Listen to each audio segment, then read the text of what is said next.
I'm sure you will not be surprised to know that many people in this room today have approached me over the last couple of days asking me what is happening with the government resolution passed earlier this year to establish the egalitarian prayer space at the Western Wall. So, everybody here also realizes that no prime minister in the history of Israel has done as much to understand the concerns of North American Jewry and has done more to make this egalitarian space a reality. For that, we thank you.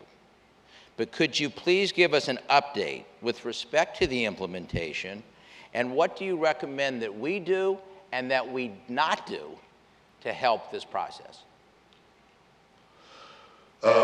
Richard, first let me say that in front of the GA, I think that the partnership between the United States is so strong, the alliance is so powerful, that I, for one, find great encouragement in the fact that there's this continuity of friendship, bipartisan friendship, across administrations, and I think a good part of it is based on the fact that the 3,000 people in this room. So before I answer your question, I want to say thank you and keep it up. Now let me talk about the kotel. The kotel is something that speaks to every Jew. When I come there and I touch the stones and I look up and I know what it symbolizes in our history, the cornerstone of our faith, the cornerstone of our longings, and the cornerstone of the rebirth of our people as a sovereign, independent state. All of that speaks to me, and I know it speaks to you. I know it speaks to every one of you. You know, when I go to the Kotel and I see Jews from every part of the world, and they touch the stones, and you can see that sentiment. And so all of you know exactly what I'm talking about. This is why I've tried to establish a policy that enables the Kotel to be receptive to Jews from every part of the Jewish world. And this is something that remains our policy. It was implemented, or rather it was resolved in a government resolution. Now I'm going to tell you a secret about Israel's government. It doesn't quite work the way that the American government works. Example, the flagship decision that I had, the economic decision that I had, was about the natural gas that we discovered in the Mediterranean. Billions and billions and billions of dollars of natural gas that would go to the Israeli economy for all the social, economic, and other needs that we have. Nothing could be more important. I passed a resolution in the government. We couldn't pass it. We had to work further to achieve compromise, to achieve other arrangements between the various parties involved. And finally we passed it. In a way, that is what is happening here as well. Talk to the parties. See if you can come to an equitable solution. And here's my recommendation for me to succeed in this. We can build ramparts, we can build barricades. That ain't going to solve it. I have found, and I know wherever I speak, that sometimes you need quiet diplomacy. A lot of times you need quiet diplomacy between Jews and Arabs. This is one instance where I think we need quiet diplomacy between Jews and Jews. That's a lot more likely to get the result we all seek. Thank you. President Obama at the UN in 2011 said, and I quote, "Peace will not come through statements and resolutions at the UN. Ultimately, it's Israelis and Palestinians who must live side by side. Ultimately, it's Israelis and Palestinians, not us, who must reach agreement on the issues that divide them, on borders and security, on refugees, and on Jerusalem." Mr. Prime Minister, now that our presidential election is over, do you see any change in the position of this country on this subject of the UN, and do you expect a resolution to be brought to the UN anytime soon? Well, I think President Obama's statement is right on. I mean, I think he's expressed it and with great precision. The only way you really get a workable and enduring peace is to have the parties agree to it. This is what happened in our peace treaties with Egypt and Jordan. It's holding because there was mutual negotiations, mutual compromise, mutual agreement, and it sticks. It's weathered many, many storms, especially our peace treaty with Egypt is now many, many decades. Our peace treaty with Jordan, many decades. We've had convulsions in the Middle East, and yet those peace treaties hold because they were directly negotiated between the parties. If you try to impose peace from the outside, it never works. It just doesn't work. And I think that it's important to understand that the reason we'll object to any such effort is A, it will harden the Palestinian positions, and B, because it will harden the Palestinian positions, it will push peace back. It could push peace back decades. Look, I think that there may be possibilities that have emerged in the Middle East as a result of the different appreciation that many in the region have for Israel's role in fighting the twin forces of resisting the twin forces of militant Islam, that led by Iran and that led by Daesh, by ISIS. And I think that may open up prospects for peace and probably will help us move towards some kind of resolution with the Palestinians. When I was in Israel a couple of weeks ago, you indicated that you had never been more hopeful about Israel's future. We know, as you just referred to, there's an ongoing civil war in Syria along your northern border. Iran continues to sponsor terrorism and is trying to expand itself in the region. But at the same time, we understand there's open dialogue with a number of countries in the Middle East, Africa, and Asia. What are the immediate threats that worry you the most, and what is happening in Israel that makes you so hopeful?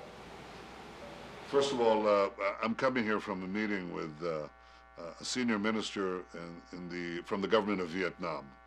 He invited me to Vietnam. I'm going in a few weeks to Kazakhstan and Azerbaijan, two Muslim countries, one a Shiite Muslim country. I'm going to Singapore. An Israeli prime minister never visited Singapore. I'm going to Australia, and then I'm going to Fiji.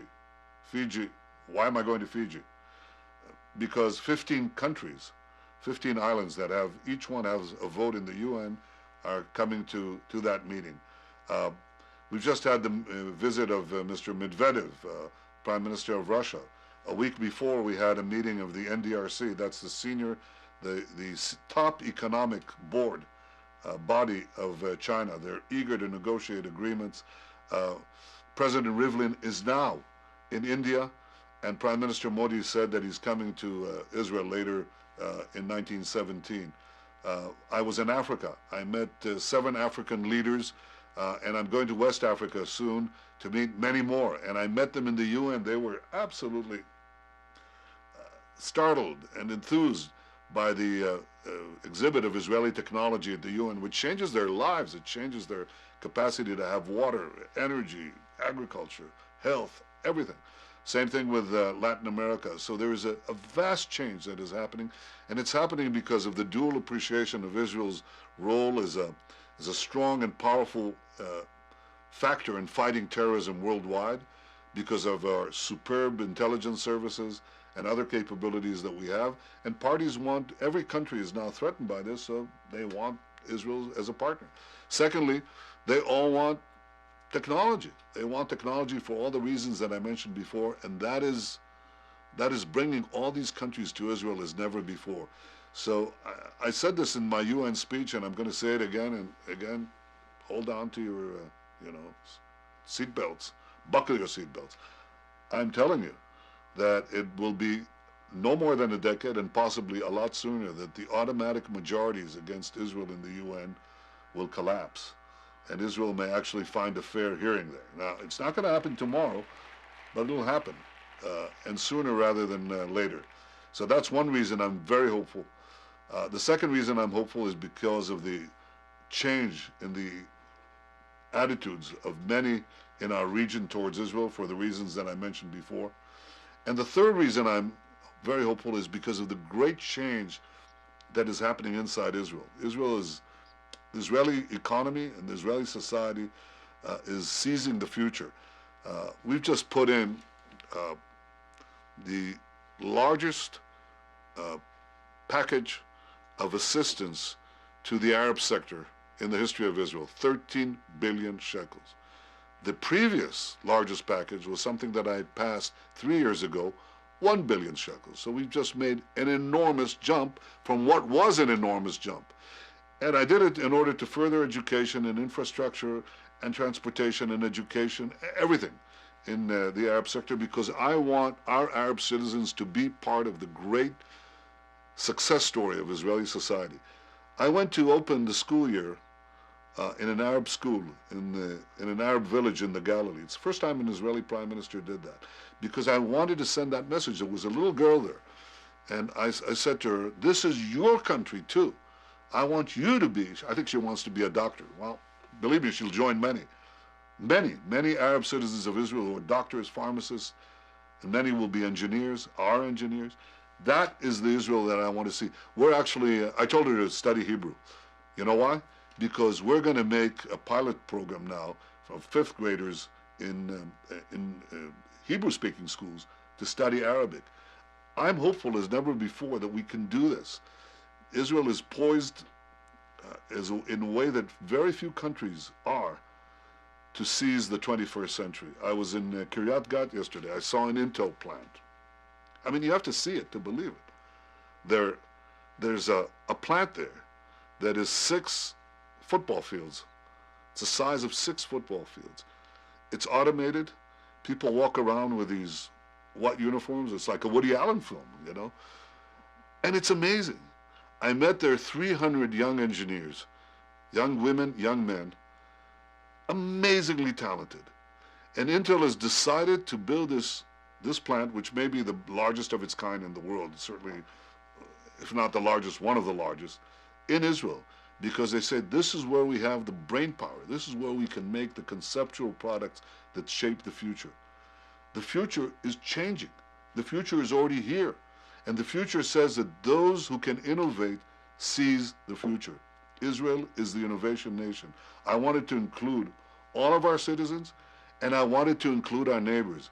And for the first time in my lifetime, I can tell you, we're heading there. I'm very hopeful.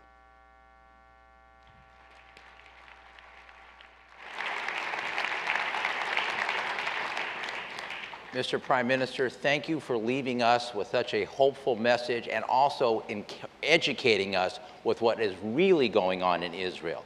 We thank you so much for taking the time to address us this afternoon, and we thank you for your leadership and what you are doing.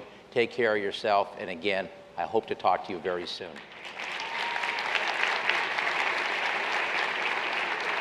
Thank you.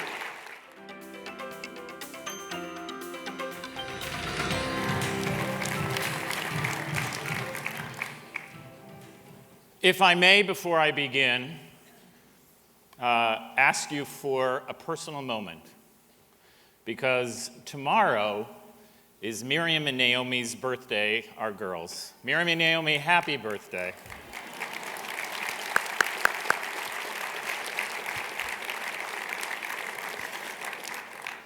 Okay, I'm in trouble.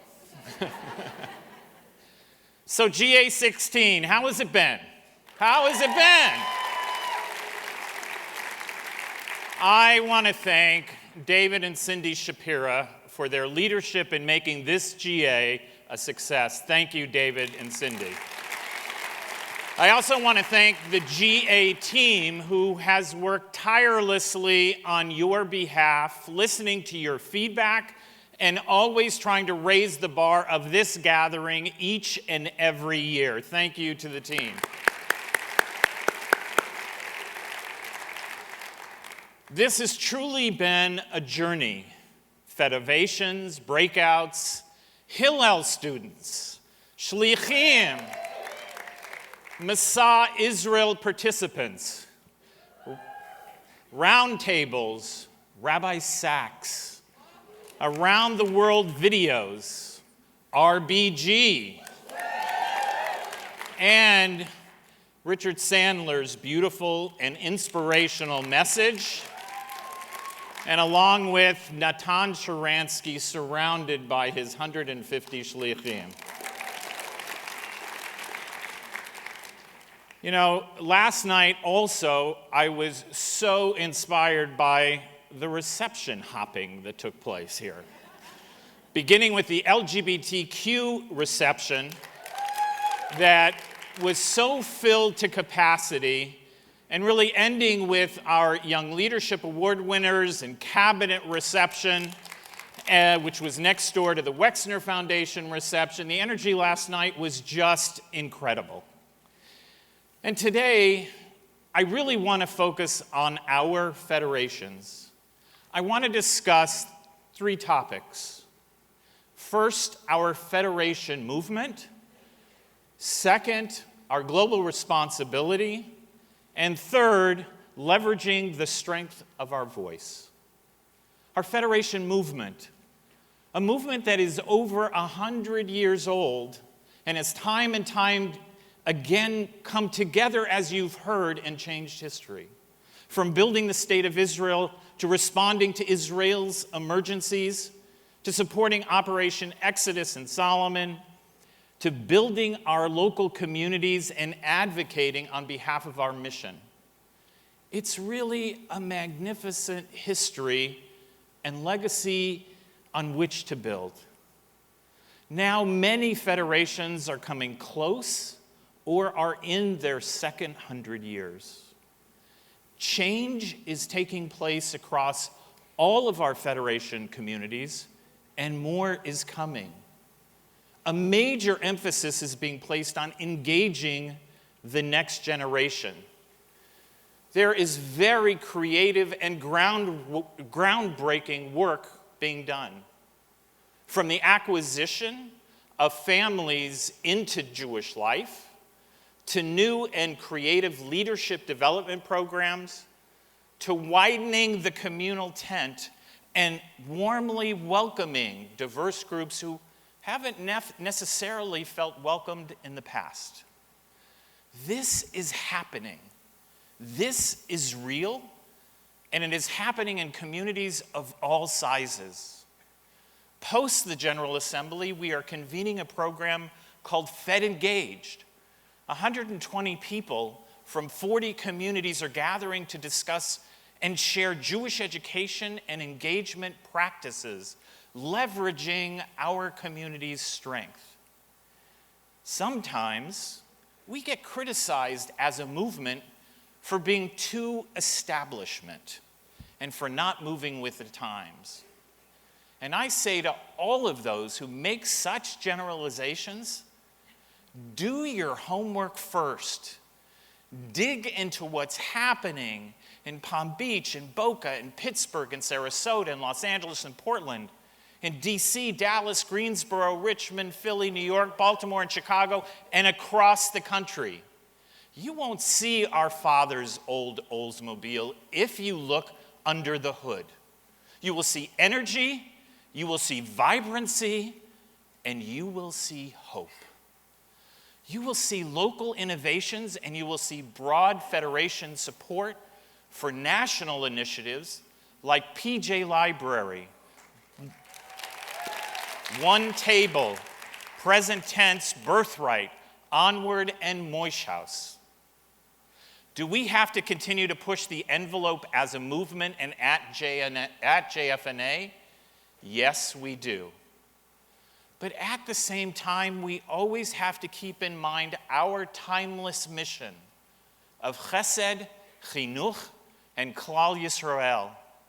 Acts of kindness, boldness in Jewish education and building the community for today and tomorrow, and being responsible for Jews everywhere and having this strong connection to Israel.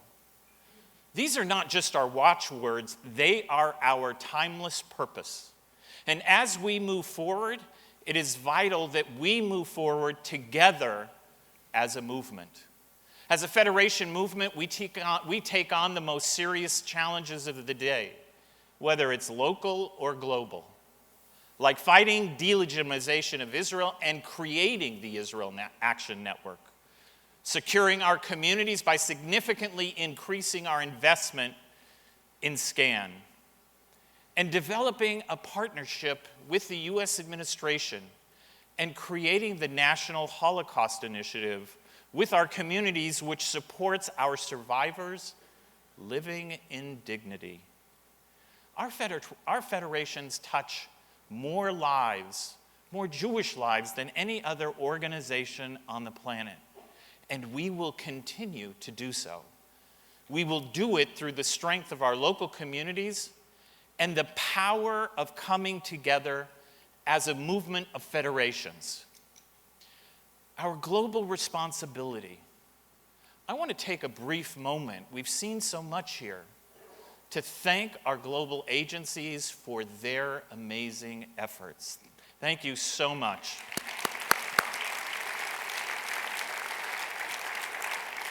At this GA, we have shown you the reach of our federations throughout several continents with the support of our agencies. Through the Jewish Agency, we fulfill our commitment to connecting Israel with the world and our communities. What a blessing it is to have such an amazing delegation of the Shlichim here at the GA for the first time. You know, the Jewish Agency is the table where world Jewry comes together. World Ort, supporting groundbreaking Jewish and technical education around the world, does an extraordinary job. Their education program for children in all Israeli hospitals and their network of schools around the world are becoming an anchor of Jewish learning and engagement for increasing number of Jews. And the JDC. Last week, I had the privilege of being in Ukraine with the leadership of JDC and was able to see and observe our work there. For the first time since World War II, we have Jewish refugees, internally displaced people who left their homes with less than a bag of clothing to find refuge from the war in the East, to find refuge in safer places. JDC, through their Chesed program, is there to support them and give them that hope.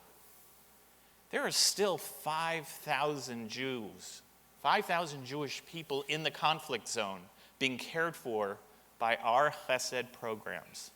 Some have gone to Israel with the Jewish Agency on Aliyah, but many have not or cannot.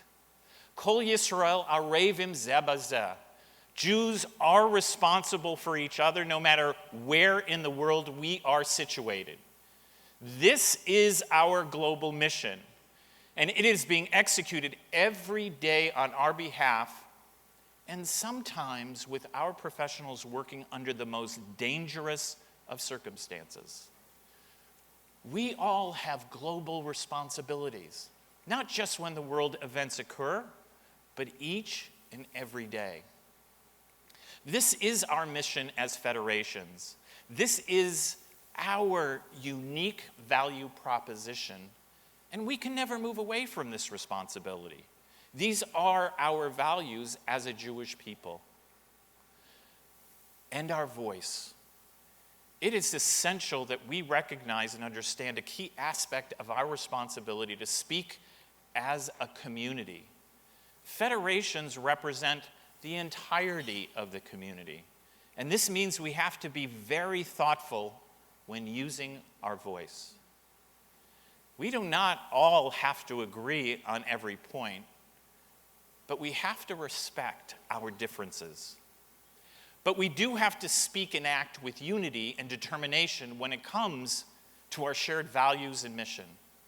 You know, we have representatives in our DC office driving our message in the halls of government on issues of social service, on security, and we have our Israel office communicating our positions and building relationships in Israel. We will not have a collective voice on all issues. However, there are issues that are very clear. UNESCO's despicable record on Israel and its most recent resolution on Israel are abhorrent.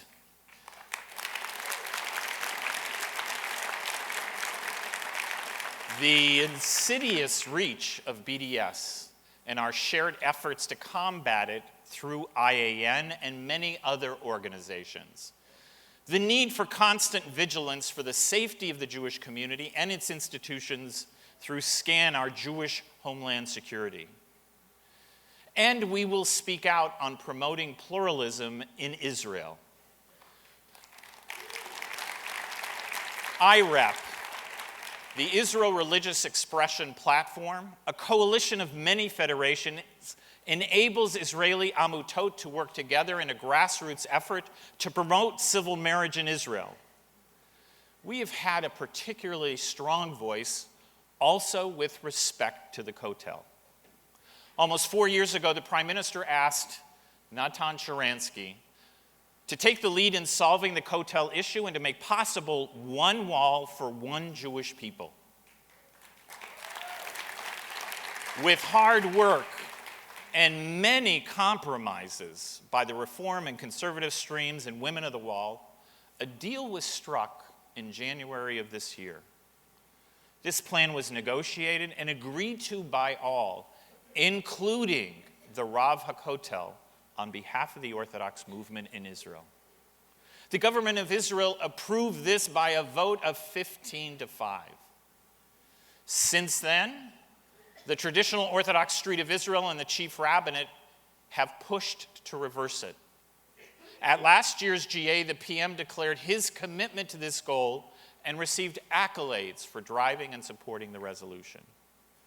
But since the government resolution passed more than 9 months ago, nothing has moved forward. And we will continue, as a federation movement, to move forward with Natan, with the streams, to see this resolution fully implemented.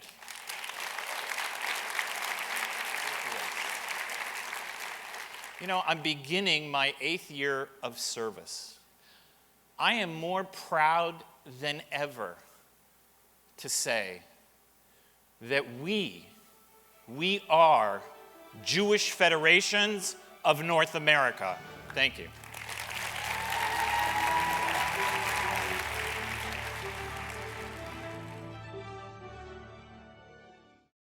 We would be pleased to send a complimentary DVD of this program to anyone who wishes to support JBS, the Jewish Broadcasting Service, with a tax-deductible gift of $36, double chai or more, to the nonprofit organization Jewish Education in Media. Simply visit the JBS homepage and click on the Donate button to make a donation by PayPal or your credit card.